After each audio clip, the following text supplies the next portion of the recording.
बाट हामी सुरु गर्नेछौँ। हिजो हामीले विशेष गरी 28, 29 देखि लिएर 32 सम्म हामीले हेर्यौं र आज 2 अध्यायको माथि शीर्षकमा हामीले हेर्यौं भने परमेश्वरको धार्मिक इन्साफ, गॉड्स राइटियस जजमेन्ट भनेर त्यहाँनिर शीर्षक हामीले भेटाउँछौं है। अनि 1 देखि 16 सम्म हामी सक्ने कोसिस गर्छौं है। आजको पाठलाई विशेष हामी के हो यो प्यासेजले के भन्न चाहेको छ भनेर त्यो कुरालाई हामी बुझ्ने छौं। र 1 पदमा भन्छ, यसै कारण अर्कालाई दोष लाउने ए मानिस, तिमी जोसुकै भए तापनि केही बहाना छैन, किनकि जेमा तिमी अर्कालाई दोष लगाउँछौ त्यसैमा आफै पनि दोषी ठहरिनेछौ, किनभने तिमी दोष लाउनेले पनि त्यही काम गर्छौ।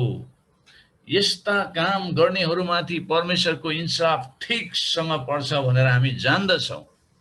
ए मानिस, तिमीले यस्ता काम गर्नेहरूलाई दोष लाउँछौ र आफै पनि त्यही काम गर्छौ भने के परमेश्वरको इन्साफबाट उम्कन्छु भन्ने तिमी ठान्छौ, अथवा परमेश्वरको कृपाले तिमीलाई पश्चातापमा डोराउँछ भन्ने थाहा नपाएर के तिमी उहाँको दया, सहनशीलता र धैर्यको प्रशस्ततालाई तुच्छ ठान्छौ?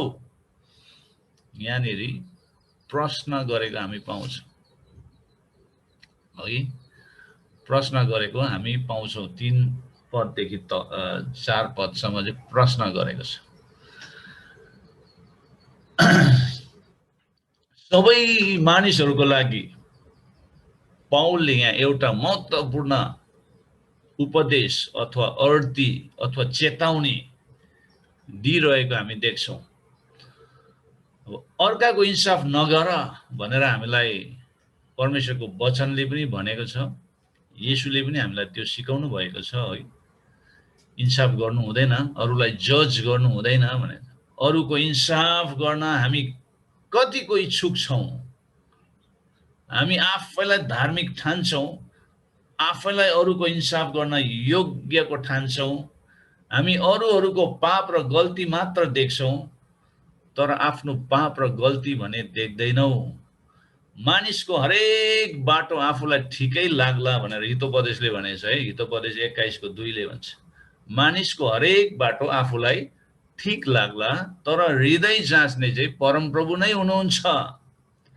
हामीहरूले आफ्ना पापमा यतिसम्म ध्यान लाउनु पर्छ कि अरूहरूको पापतिर हेर्न हामीलाई फुर्सद नै हुँदैन। हामीले अरूको गल्तीलाई देख्छौं, अरूले गर्दै गरेको काम है, नराम्रो कामहरूलाई देख्छौं अनि हामी जज गर्छौं, न्याय गर्छौं। त्यो फलना यस्तो उस्तो, त्यो फलना स्वर्ग जाँदैन, त्यो फलनाले यो गर्यो त्यो गर्यो है।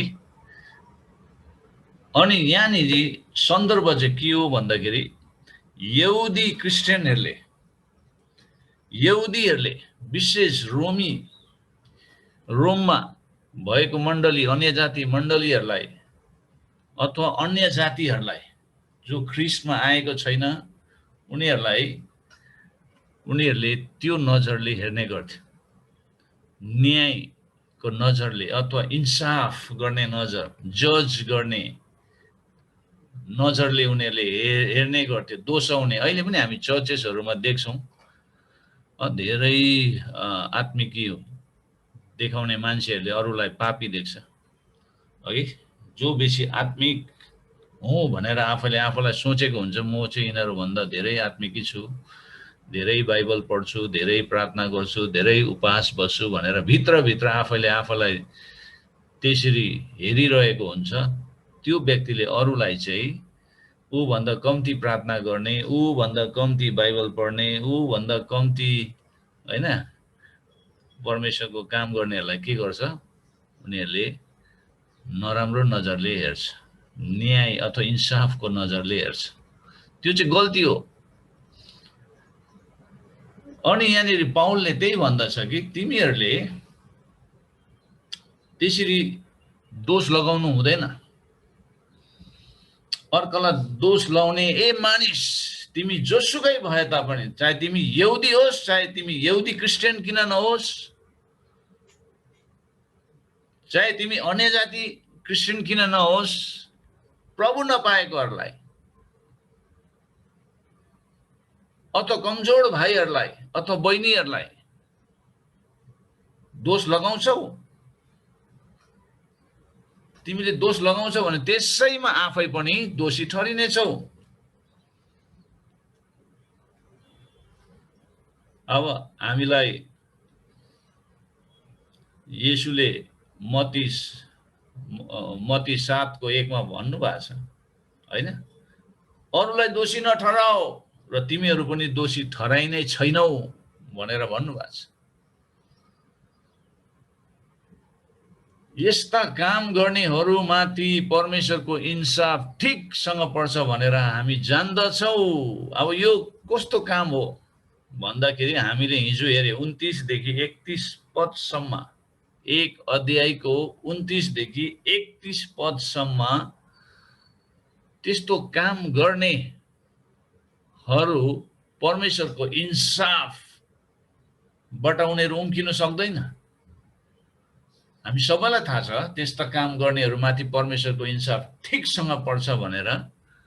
त्यो जान्दै पनि हामीले चाहिँ किन इन्साफ गर्ने, हामी को हौ अरूलाई इन्साफ गर्ने भन्ने पाउलले त्यही भन्नु चाहेको। त्यहाँनिर त्यो प्रकारको कार्यहरू भइरहेको छ, दोषाउने, इन्साफ गर्ने, न्याय गर्ने। त्यहाँ 3 पदमा, ए मानिस तिमीले यस्ता काम गर्नेहरूलाई दोष लाउँछौ र आफै पनि त्यही काम गर्छौ भने के परमेश्वरको इन्साफबाट उम्कन्छु भन्ने तिमी ठान्छौ? आज चर्चेसहरूमा पनि हामीले त्यस्ता मान्छेहरू देख्छौँ, अरूलाई यो नगर त्यो नगर भन्छ तर आफूले चाहिँ गरिरहेको हुन्छ भित्रभित्र, अघि। अनि त्यो चाहिँ डरलाग्दो। यहुदीहरूले आफूलाई धर्मी ठान्थे, उनीहरूले परमेश्वरको वचन पाएको, सत्यता उनीहरूमा थियो, तर पनि सत्यतालाई पालन नगरेकोले गर्दाखेरि उनीहरूमा परमेश्वरको दण्ड पर्न लागेको थियो। हामीहरूले आफ्नो पाप यतिसम्म ध्यान लगाउनु पर्छ, हामीले हाम्रो जीवनको पापलाई हामीले ध्यान लगाउनु पर्छ। हामीले कुन कुन कुरामा पाप गर्दैछौँ, हामी कुन कुन कुरामा चुकेको छौँ, अरूले गरेको पापलाई हेर्नुभन्दा बरु आफू भित्र कतै त्यस्तो छ कि भन्ने कुरालाई चाहिँ हामीले एक्जामिन गर्नुपर्छ। क्रिस्चियनहरूको बीचमा यसरी एक अर्काको इन्साफ गर्ने काम प्रशस्त मात्रामा पाइन्छ भने हामीले लाज मानेर स्वीकार गर्नुपर्छ। येशू ख्रीष्टले भन्नुभएको कुरा हामी याद गरौँ, अरूलाई दोषी नठहराओ भन्ने अघि हामीले पढ्यौँ। अनि पाउलले पद 1 मा सबै मानिसहरूको सम्झनाको लागि लेखे तापनि तिनले खास गरेर आफ्नै जातिका मानिसहरू अर्थात् यहुदीहरूको बारेमा लेख्दछन्। अरू जाति भन्दा यहुदीहरूले बढ्ता गरेर अरूको इन्साफ गर्थे। विशेष गरी तिनीहरूले यहुदी नभएकोहरू अर्थात् अन्य जातिहरूको इन्साफ गर्थे। यहुदीहरू एकदमै घमण्डी थिए, तिनीहरूले आफैलाई धार्मिक सम्झन्थे। यस्तो हुनुको मूल कारण के थियो? किन चाहिँ यिनीहरूले आफैलाई धार्मिक सम्झिन्थ्यो? यस प्रश्नको जवाफ पाउनलाई हामीले यहुदी जातिको इतिहासतिर ध्यान लगाउनु पर्छ। सुरुमा सबै मानिसहरूले मूर्ति पूजा गर्थे र पाप गर्दै आएको अनि पापमा जिउँथे। उहाँलाई महिमा दिने र उहाँको आज्ञा पालन गर्ने एउटा जातिलाई परमेश्वरले स्थापना गरे। उहाँले स्थापना गर्ने इच्छा गर्नुभयो।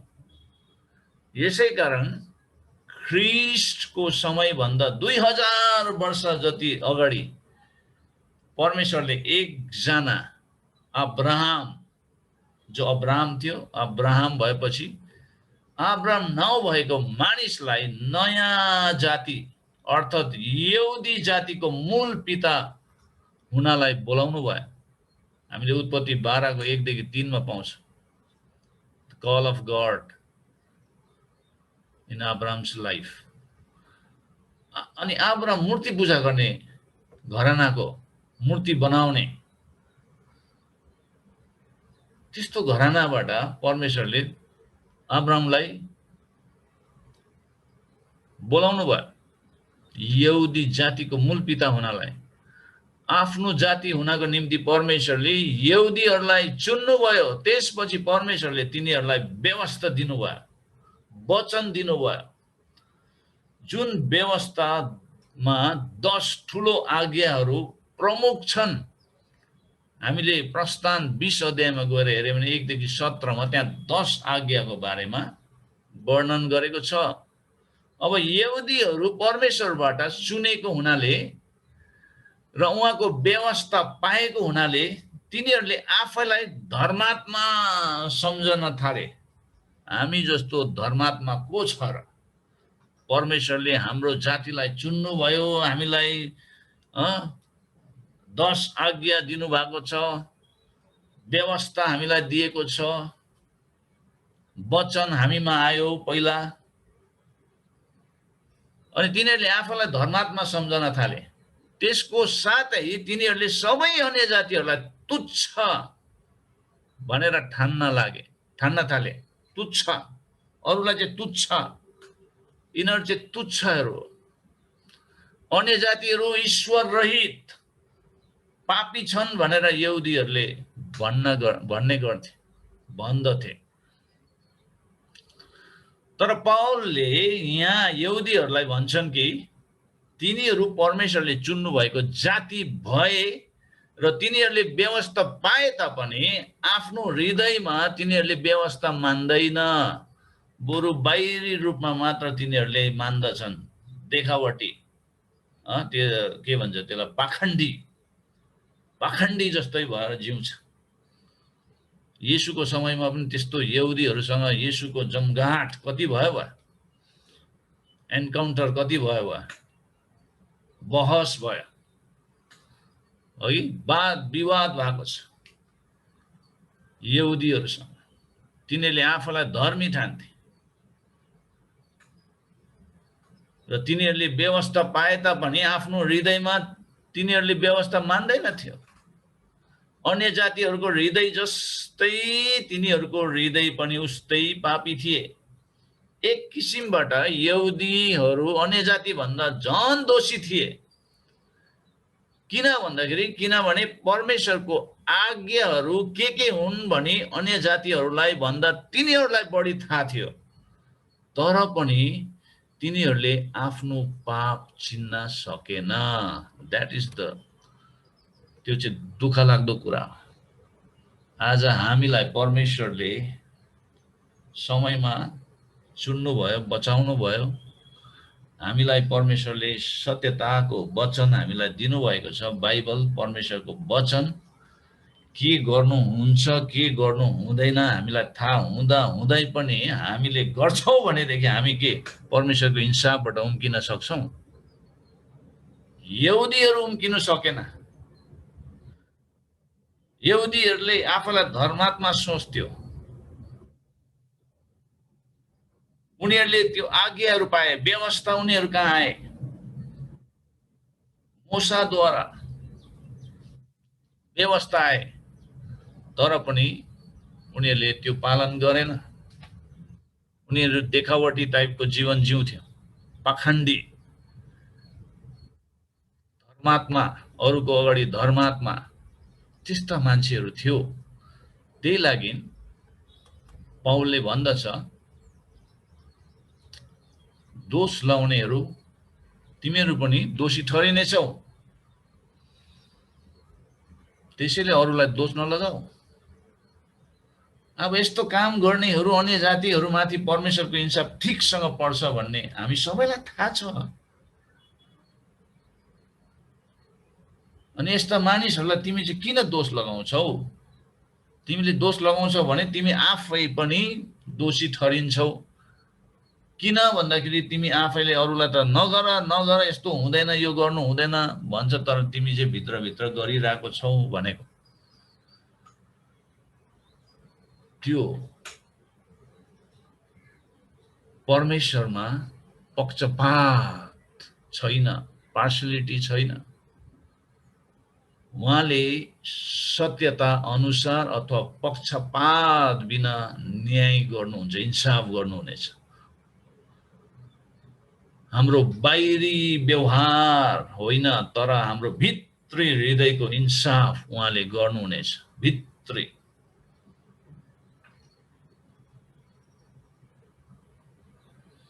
हामीले उपदेशक 12:14 मा हेर्यो भने, किनकि हामीले गरेको हरेक काम असल होस् वा खराब होस्, प्रत्येक गुप्त कुरा समेत सबैको न्याय परमेश्वरले गर्नुहुनेछ भनेर उपदेशकको लेखकले भन्दछ अन्तमा गएर।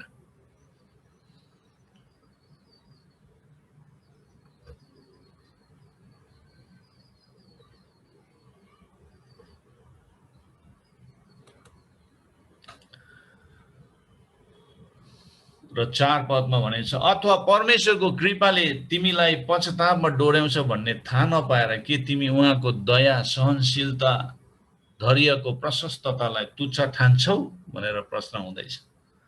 परमेश्वरले हाम्रो पापको हिसाब गर्नुहुन्न र त्यसै कारण पश्चाताप गर्नु आवश्यक छैन भन्नेहरू पनि अहिले यो दिनहरूमा देखा परेको छ, हाइपर ग्रेसहरू। अनि त्यो समयमा पनि यहुदीहरू त्यस्ता कतिजना यहुदीहरू त्यसरी विचार गर्थे। उनीहरूको विचार त्यस्तो थियो, परमेश्वरले हाम्रो पापको हिसाब गर्नुहुन्न र त्यसै कारण पश्चाताप गर्नु पनि आवश्यक छैन भन्ने यहुदीहरूको विचार थियो। अनि यस्तो विचार राख्नुमा तिनीहरूको भुल थियो। परमेश्वरले धैर्य गरेर यहुदीहरूलाई ठुलो निगाह र दया देखाउनु भएको थियो, तर तिनीहरू त्यसको लागि धन्यवादी भएको थिएन। बरु तिनीहरूले त्यस निगाहलाई तुच्छ ठानेका थिए। तिनीहरूले आफ्नो पापको लागि पश्चाताप गरून् भनेर परमेश्वरले तिनीहरूप्रति कृपा देखाउनु भयो भन्ने तिनीहरूलाई थाहा थिएन। वा यहुदीहरूको निम्ति होस् वा अन्य जातिहरूको निम्ति होस्, परमेश्वरलाई भेटाउनलाई सबभन्दा पहिला कदम चाहिँ पश्चाताप गर्नु नै हो। पश्चाताप चाहिँ के हो भन्दाखेरि, पश्चाताप चाहिँ एउटा मार्ग हो, परमेश्वरमा जोडिने बाटो, तरिका। तर हामीले घमण्ड गरेर आफ्नो पापको स्वीकार गर्न मान्दैनौँ भनेदेखि अवश्य हामीले परमेश्वरलाई भेटाउन सक्ने छैनौँ। पश्चाताप गर्नुपर्छ। पश्चातापको अर्थ के हो त?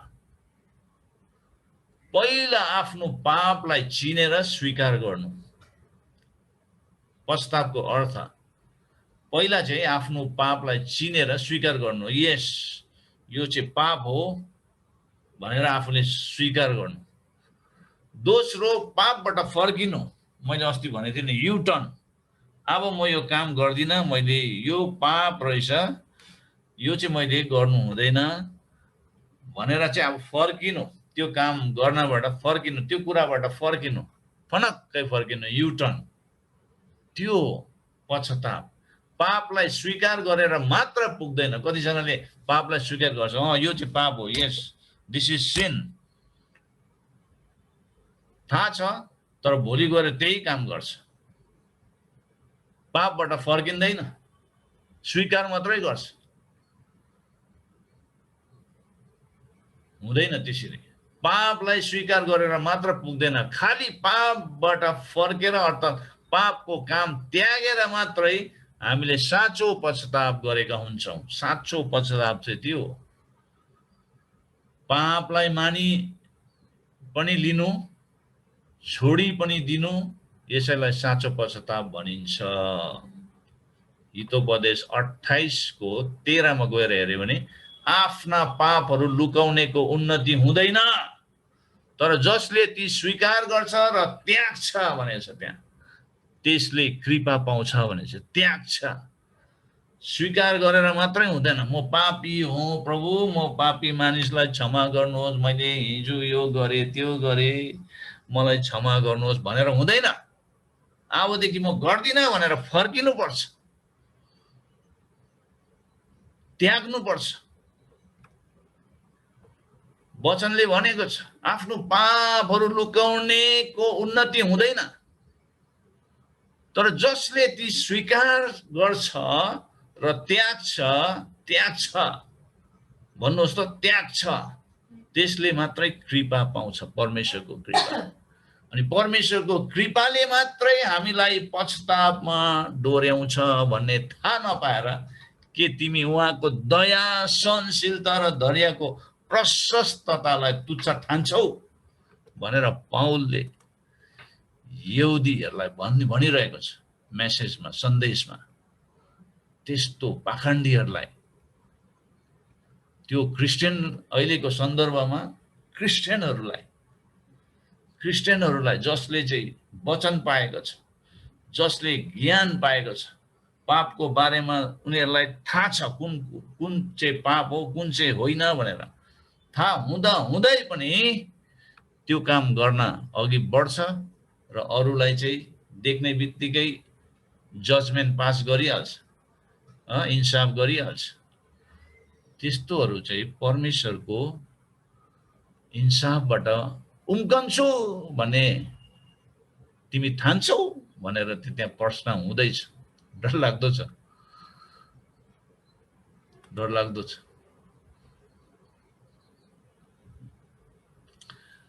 5 पदमा छ, तर परमेश्वरको धार्मिक इन्साफ प्रकट हुने त्यस क्रोधको दिनको लागि आफ्नो कठोर र पश्चातापी हृदयले गर्दा तिमीले आफ्नो निम्ति क्रोध थुपारिरहेछौ भनेछ।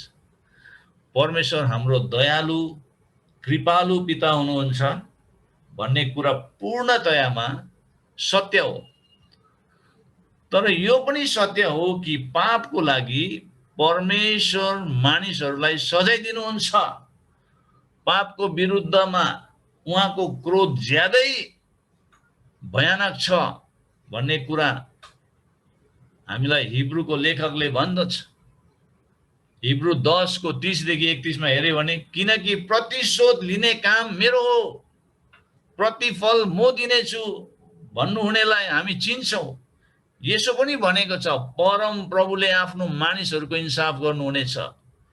जीवित परमेश्वरको हातमा पर्नु डरलाग्दो कुरा हो। यस्तो बाइबलमा अन्डरलाइन गरिराख्नुहोस् है, 31 पद। जीवित परमेश्वरको हातमा पर्नु डरलाग्दो कुरा हो।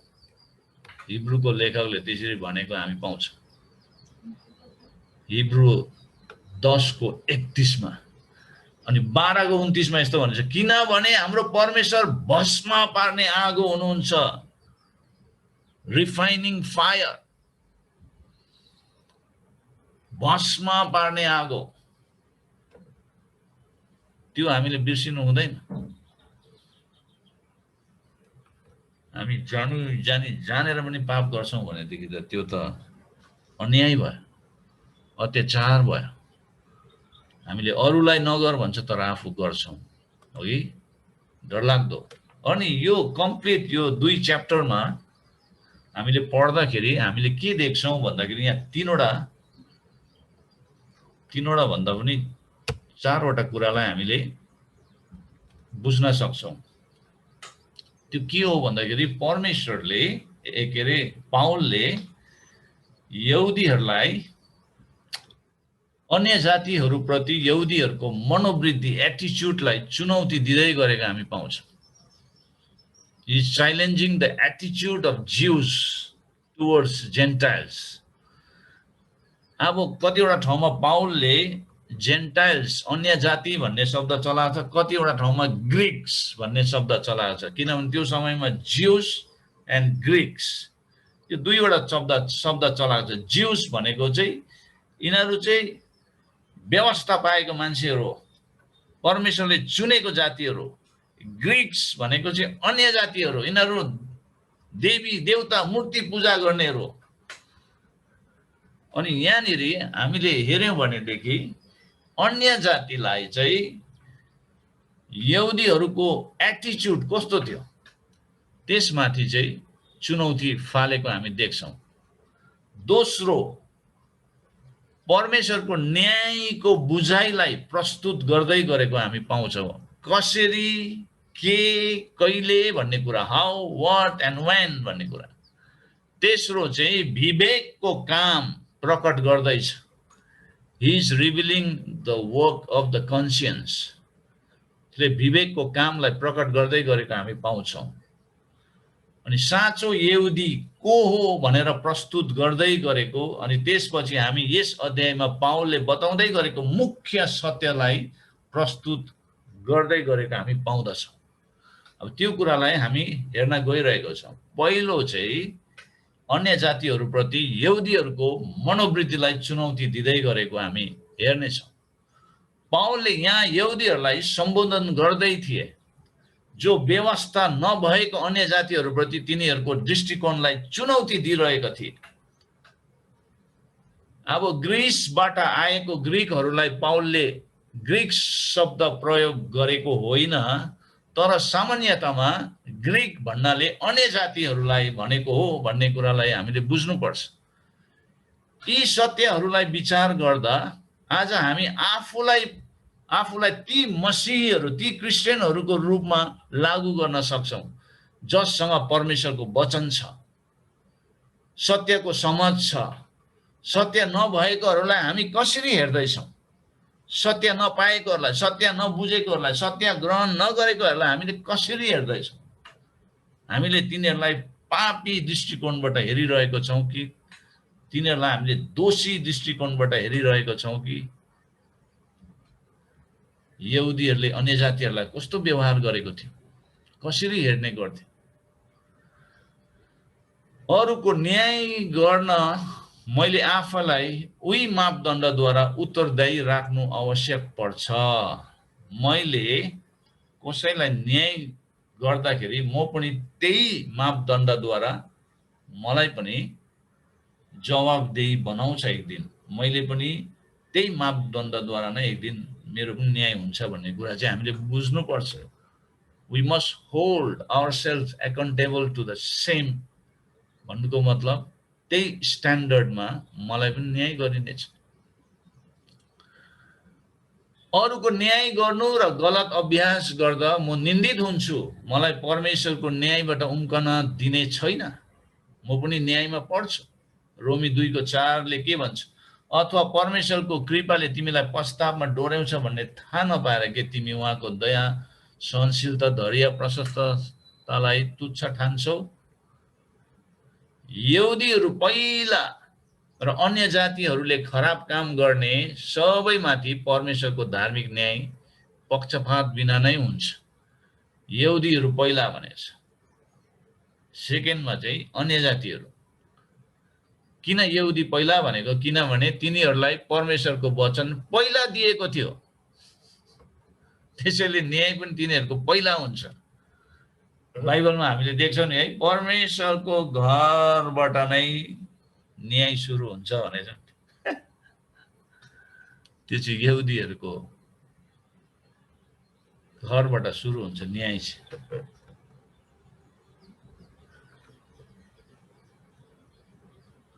परमेश्वरले व्यवस्था अनुसार न्याय गर्नुहुनेछ व्यवस्थामा जिउनेहरूलाई। व्यवस्था बाहिर जिउनेहरूलाई, व्यवस्था बाहिर भनेको अन्य जातिहरूलाई चाहिँ परमेश्वरले आफ्नै तरिकामा न्याय गर्नुहुनेछ। अब त्यो तरिका हामीलाई थाहा छैन कुन चाहिँ तरिका हो भनेर, उहाँको आफ्नै छ तरिका।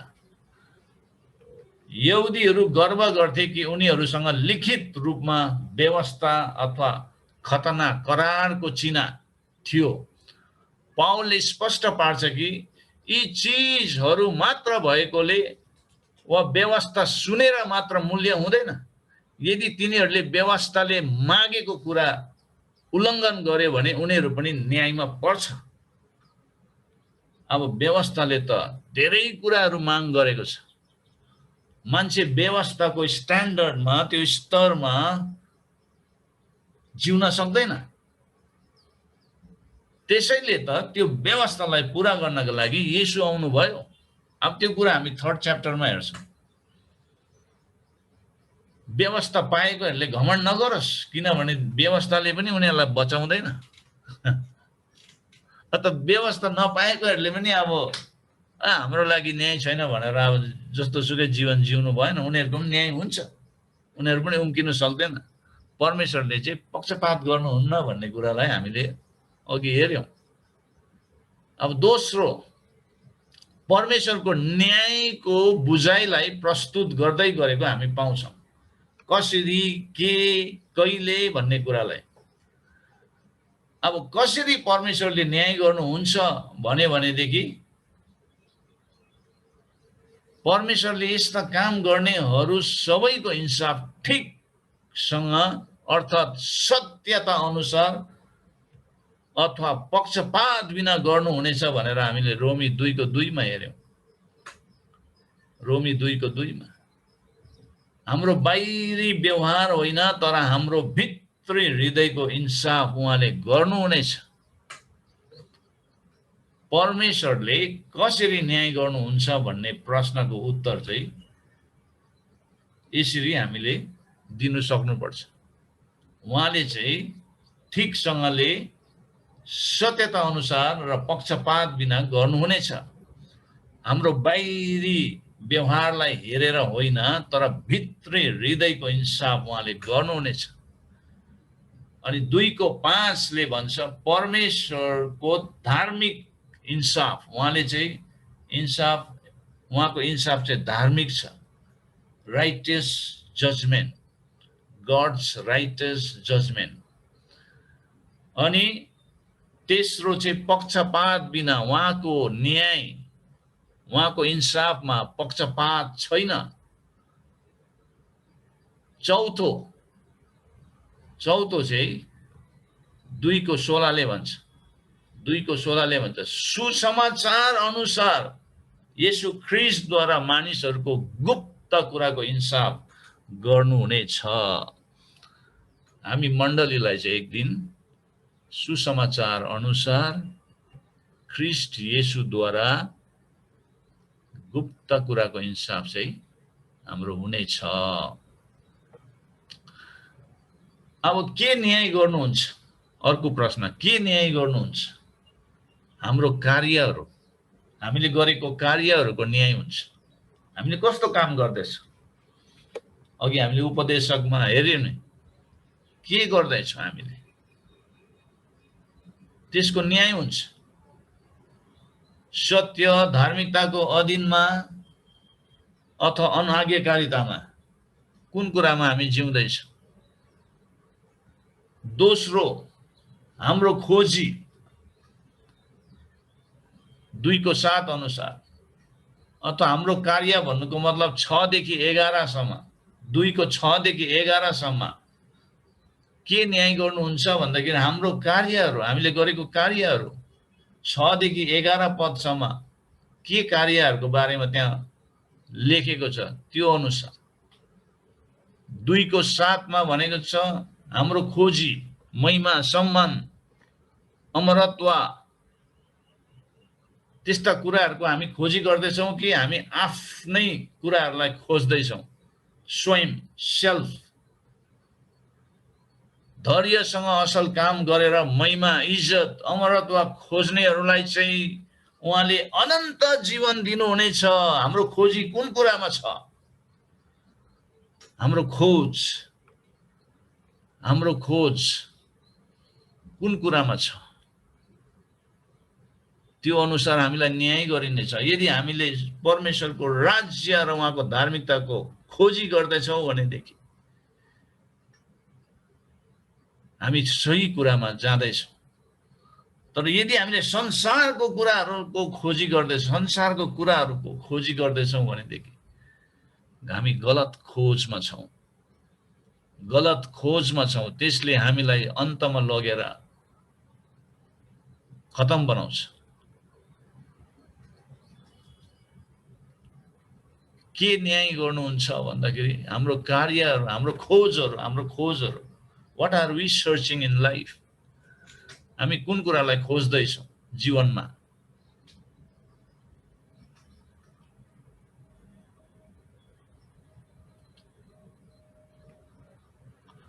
असल काम चाहिँ धैर्यसँग गरिएको हुनुपर्छ। यसरी हाम्रो असल काम निरन्तर फलिरहनु पर्छ, किनभने ती कामहरू त निरन्तर फलिरहने विश्वासबाट नै निस्कन्छ। हामीले खोज्नुपर्ने महिमा, इज्जत र अमरत्व संसारको होइन तर स्वर्गको। हामीले आफ्नो आँखा स्वर्गीय कुरामा लाउनु पर्छ भनेर हामीलाई पाउलले कलसी 3:1 मा भन्छ। पश्चाताप गर्ने, ख्रीष्टमा विश्वास राख्ने सबैलाई परमेश्वरले स्वर्गमा महिमा, इज्जत र अमरत्व दिनुहुनेछ। अनि त्यो कुरामा हाम्रो मन बढ्नुपर्छ। अनि हाम्रो मनसाई कस्तो छ? उहाँले न्याय गर्नुहुँदाखेरि हाम्रो मनसाई अनुसार न्याय गर्नुहुन्छ। हाम्रो भित्री, हाम्रो हृदयको विचारहरू, हाम्रो हृदयको गुप्त कुराहरू कस्तो छ? मैले तपाईको विरुद्धमा पाप नगरौं भनेर मैले तपाईको वचन मेरो हृदयमा लुकाएको छु भनेर भजन संग्रह 119 को लेखकले भन्दछ। किन भन्दाखेरि किनभने हृदय छली हुन्छ। त्यो हृदयमा परमेश्वरको वचनलाई हामीले लुकाउनु पर्छ। आमेन। अब परमेश्वरले कहिले न्याय गर्नुहुन्छ भनेर प्रश्न गर्छौ भनेदेखि 2:5 अनुसार क्रोधको दिनमा रोमी 2:16 अनुसार त्यस दिन हुनेछ जब परमेश्वरले सुसमाचार अनुसार येशू ख्रीष्टद्वारा मानिसहरूको गुप्त कुराको इन्साफ गर्नुहुनेछ। त्यही कुरा प्रेरित 17 31 मा पनि भनेको छ, किनकि उहाँले एक दिन तोकिदिनु भएको छ, जुन दिन तोकिएको दिन उहाँले आफूले नियुक्त गर्नुभएको एकजना व्यक्तिद्वारा धार्मिकतामा संसारको इन्साफ गर्नुहुनेछ। अनि त्यो व्यक्ति चाहिँ को भन्दाखेरि जसलाई मृतकबाट जीवित पार्नु भएर उहाँले सबै मानिसहरूलाई यसको प्रमाण दिनुभएको छ, त्यो चाहिँ येशू ख्रीष्ट हुनुहुन्छ। हाम्रो धार्मिक जज, न्यायकर्ता, हाम्रो धार्मिक न्यायकर्ता।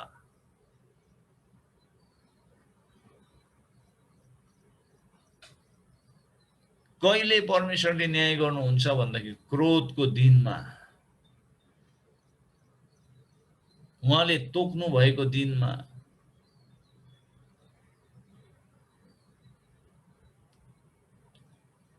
अब विवेकको कामलाई प्रकट गर्दैछ। 14 देखि 16 पदसम्म पढ्यो भने त्यहाँनिर भेटाउँछ 2:14 देखि 16। विवेक पाउलले व्यवस्थाको काम हरेक व्यक्तिमा बनाएको छ भनेर प्रकट गर्दछ। व्यवस्थाको काम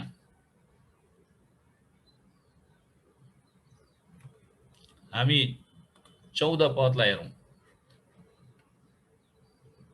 14 पदमा भनेको छ, किनकि व्यवस्था नहुने अन्य जातिहरू स्वभावैले व्यवस्था अनुसारको काम गर्छन्। उनीहरूको नेचरले नै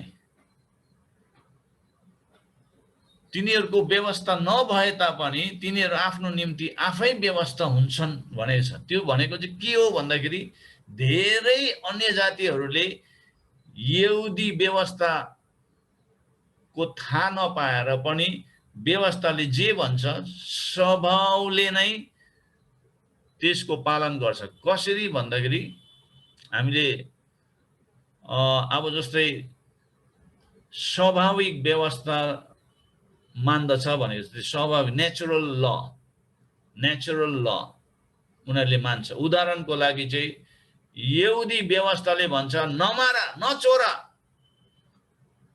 मार्नु, चोर्नु त्यो गलत हो, पाप हो, हामीलाई 10 आज्ञाले सिकाउँछ।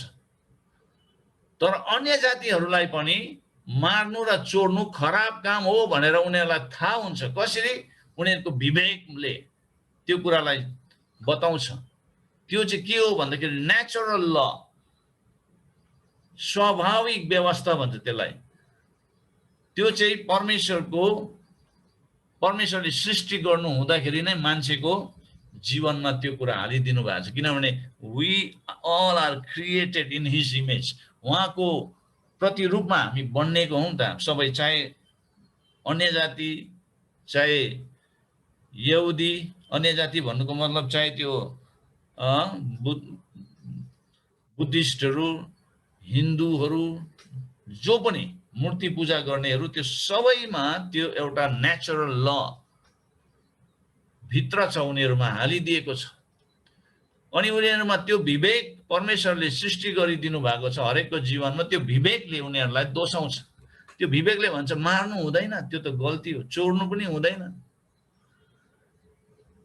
यहुदी व्यवस्थाले भन्छ मानिसले आफ्नो छिमेकीलाई प्रेम गर्नुपर्छ, दया देखाउनु पर्छ, राजालाई मान सम्मान गर्नुपर्छ, बिरामीहरूलाई सहायता गर्नुपर्छ भनेर यहुदी व्यवस्थाले भन्छ भने अन्य जातिहरूले पनि यी सबै कुरा गर्छन्।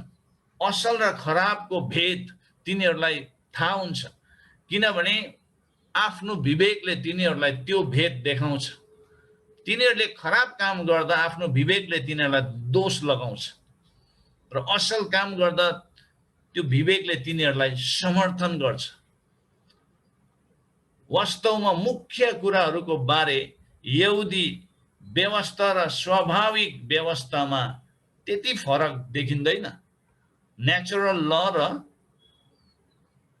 गड गिभन ल, परमेश्वरले दिनुभएको व्यवस्था र स्वाभाविक व्यवस्थामा त्यति फरक देखिँदैन, किनभने स्वाभाविक व्यवस्था चाहिँ त्यो पहिलाबाट नै सृष्टिमा नै मानिसले पाएको छ।